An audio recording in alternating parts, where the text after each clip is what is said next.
Hello friends, मैं नकुल हमारे YouTube channel में आप सभी का स्वागत करता हूं।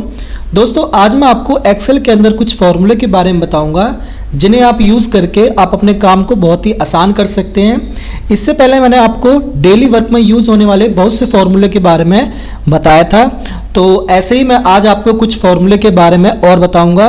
और आपने अभी तक मेरी पहले की वीडियोस नहीं देखी है एक्सेल की, तो आप उन्हें देख सकते हैं। उनका मैं लिंक डिस्क्रिप्शन बॉक्स में डाल दूंगा। और आगे की वीडियोस के लिए चैनल को सब्सक्राइब करना भी ना भूलें। तो चलिए चलते हैं दोस्तों।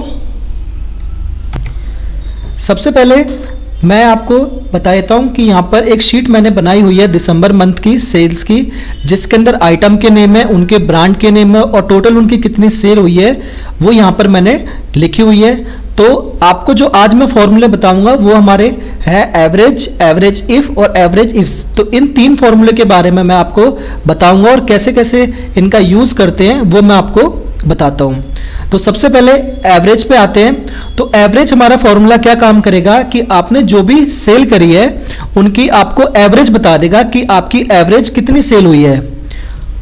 तो चलिए दोस्तों लगाते हैं। तो सबसे पहले हमें यहाँ पे इक्वल लिखना है और एवरेज का फॉर्मूला यहाँ पे लिख के आपको अपनी रेंज देनी है, जो भी आप रेंज देना चाहते हैं। जैसे मैं अभी ये रेंज दे रहा हूँ और रेंज देने के बाद आपको एंटर प्रेस करना है। तो जैसे ही आप एंटर प्रेस करेंगे तो आपको ये पूरी सेल दिखा देगा जो भी आपकी एवरेज सेल है। और उसके बाद आपको मैं एवरेज इफ का फॉर्मूला बताता हूँ, ये हमारा क्या काम करेगा। तो दोस्तों, एवरेज इफ का फॉर्मूला मैं लगाता हूँ।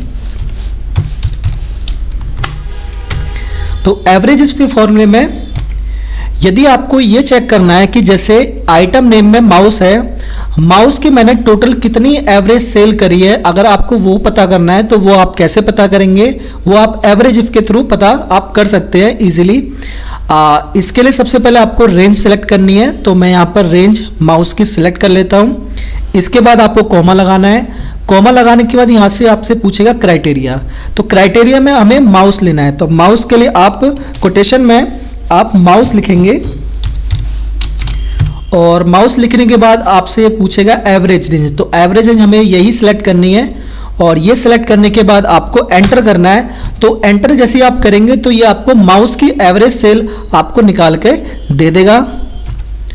इसके बाद आते हैं हम एवरेज इफ्स पे। तो एवरेज इफ्स का फॉर्मूला आपका ये काम करेगा कि जैसे अभी हमने निकाला माउस की एवरेज सेल, यदि आपको माउस के अंदर अगर देखना है कि एचपी के मेरा जो ब्रांड है, मेरा एचपी का जो ब्रांड है उसकी कितनी एवरेज सेल हुई है, वो अगर आपको फाइंड करना है तो वो भी आप यहाँ से फाइंड कर सकते हैं। तो उसके लिए हमें एवरेज इफ का फॉर्मूला लगाना है। यहाँ पर एवरेज रेंज सेलेक्ट करनी है आपको। तो यहाँ से पहले आपको ये सेल सेलेक्ट कर लेनी है और कॉमा लगाना है। कॉमा लगाने के बाद आपसे कहेगा क्राइटेरिया रेंज 1। तो हमें क्राइटेरिया जो देना है इनमें जो आपके आइटम नेम है उसमें से देना है। तो यानी कि मैं पहले ये रेंज सेलेक्ट कर लेता हूँ। यहाँ से आपको करना है इसको फ्रीज, F4 आप दबा सकते हैं फ्रीज करने के लिए, फिर कॉमा लगाना है। अब इस रेंज के अंदर हमें देखना किसका है, तो हमें माउस का देखना है। तो आपको कोटेशन में लिखना है यहाँ पर माउस, उसके बाद कॉमा लगाना है और माउस में हमें किस ब्रांड का देखना है तो उस ब्रांड के लिए भी पहले उसकी हमें रेंज सेलेक्ट करनी है। और रेंज सेलेक्ट करने के बाद वही आपको F4 करना है और F4 करने के बाद आपको कॉमा लगाना है।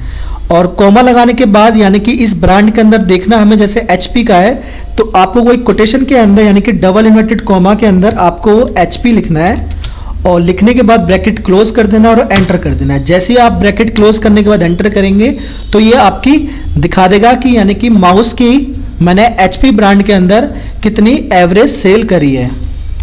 इस तरीके से हम तीनों फॉर्मूले का यूज कर सकते हैं। तो आज की वीडियो में इतना ही। आगे की वीडियो के लिए प्लीज चैनल पर बने रहें और चैनल को सब्सक्राइब और बेल आइकन को प्रेस करना ना भूलें। Thank you.